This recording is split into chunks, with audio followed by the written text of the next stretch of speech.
प्यारे सज्जनों, धन धन सतगुरु तेरा ही आसरा। आज हम संतमत विचार के इस चैनल पर आपको एक सत्संग नहीं, वह केवल एक प्रवचन ही नहीं है और सत्संग तक ही नहीं है, वह आत्मा को झकझोर देने वाला, जीवन के हर पहलू को आईना दिखाने वाला और मालिक की ओर लौटने का एक स्पष्ट रास्ता बताने वाला संदेश। जब मंच पर बाबा जी उतरे, सुबह जैसे ही बाबा जी मंच पर आए, पूरे पंडाल में प्रेम और श्रद्धा की एक अद्भुत लहर दौड़ गई। गुण पूरे भये जब दयाल दुख बिनसे। इस पावन शब्द की मधुर गूंज वातावरण में फैल चुकी थी। यह शब्द खुद ही संकेत था कि आज सत्संग आत्मा की गहराइयों को छूने वाला है। बाबा जी ने 8:30 बजे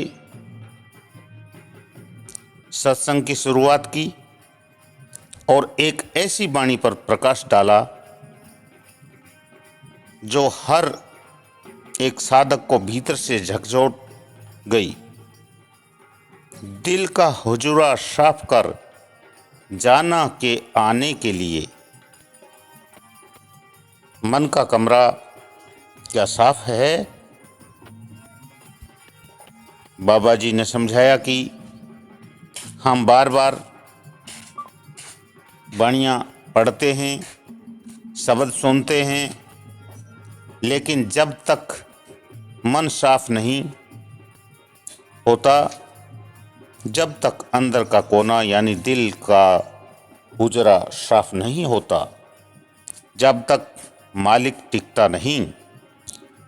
हम बाहर से सजते हैं, सुंदर कपड़े पहनते हैं, चेहरे पर चमक लाते हैं, लेकिन भीतर की गंदगियों को अनदेखा करते हैं। बाबा जी ने उदाहरण दिया, अगर कोई कमरा गंदा हो तो उसमें कोई मेहमान टिकेगा क्या? मालिक तो पवित्रता चाहता है। दुनिया के रिश्ते मीठे ठग हैं। हजूर महाराज जी का उल्लेख करते हुए बाबा जी ने समझाया कि ये दुनियावी रिश्ते केवल कर्ज के रिश्ते हैं। जिस पर सबसे ज़्यादा भरोसा होता है वही सबसे पहले मुंह तोड़ता है। माँ बाप, भाई बहन, बेटा बेटी, जब स्वार्थ खत्म होता है तो ये सारे संबंध फीके हो जाते हैं। ठग कौन है? चोर चुपके से ले जाता है, डाकू जबरदस्ती, लेकिन ठग वह है जो मीठी मीठी बातों में से भरोसा जीत कर धोखा दे जाए। बाबा जी ने कहा, हम अपनी जिंदगी का 90% हिस्सा दुनिया को देते हैं और सिर्फ 10% मालिक को, और वो 10% भी बहानों में चला जाता है। क्या देना है मालिक को? सवाल उठा, मालिक को क्या दें? अपना मन, सच्चा ध्यान और समर्पण। गिनती में ना फंसें।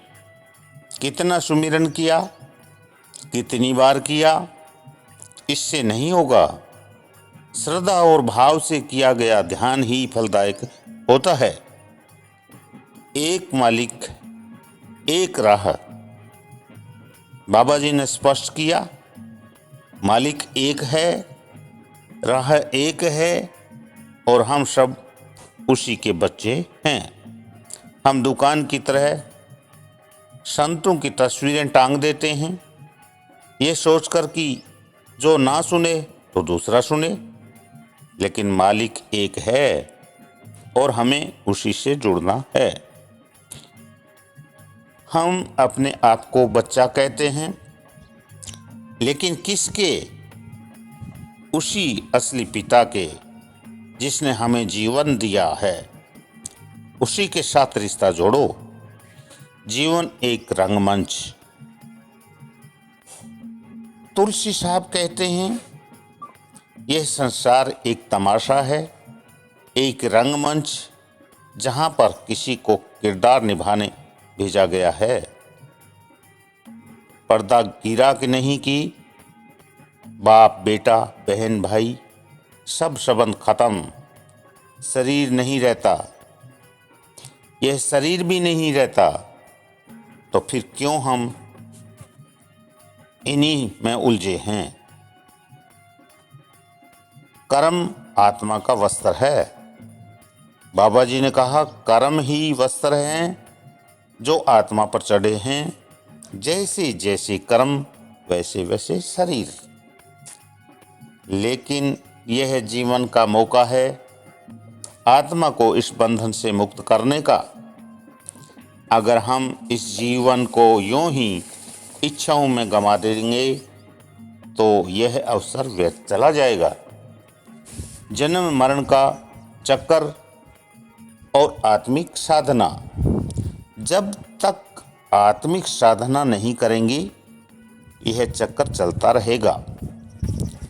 माया का जाल इतना सुंदर, रंगीन और आकर्षक है कि मन उसी में उलझ जाता है।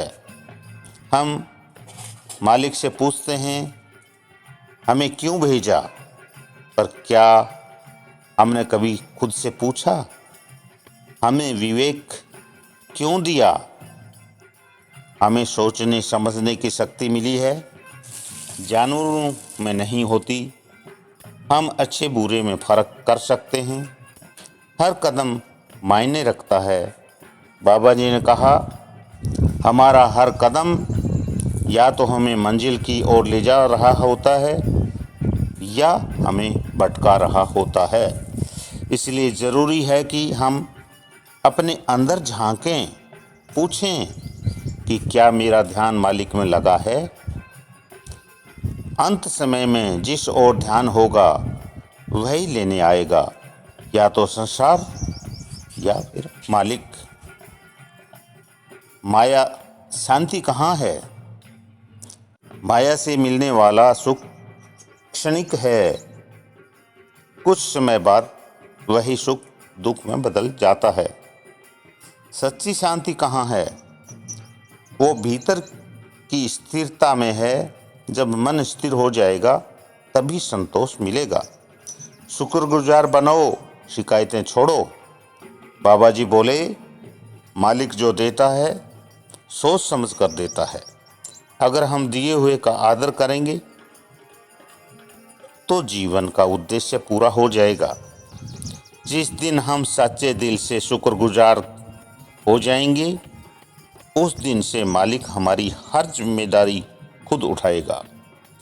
जैसे माँ बाप हर बच्चे को बराबर प्रेम देते हैं, लेकिन बच्चा अगर संपत्ति को बिगाड़े तो माँ बाप भी हाथ पीछे कर लेते हैं ताकि वो समझ सके। निष्कर्ष क्या निकलता है? आत्मा की आवाज़ सुनो। ये सत्संग हमें याद दिलाने आया है कि मालिक हमसे दूर नहीं, हम उससे दूर हैं। जीवन केवल एक अभिनय है, भूमिका निभा कर लौटना है। हमें मालिक से रिश्ता जोड़ना है, न कि केवल दुनिया से। अपने दिल का कोना साफ करो ताकि मालिक टिक सके। तो प्यारे सज्जनों, ये जो हमने सत्संग बाबा जी का सुना, सत्संग में न कोई कठिन भाषा है, न कोई रहस्य, सब कुछ सीधा सरल और आत्मा को छू जाने वाला था। बस ज़रूरत है सुनने की नहीं, समझकर जीने की। शुक्र करो, मालिक ने बहुत कुछ दिया है। प्यारे सज्जनों, आज जोड़कर आप सबको धन धन सतगुरु तेरा ही आसरा।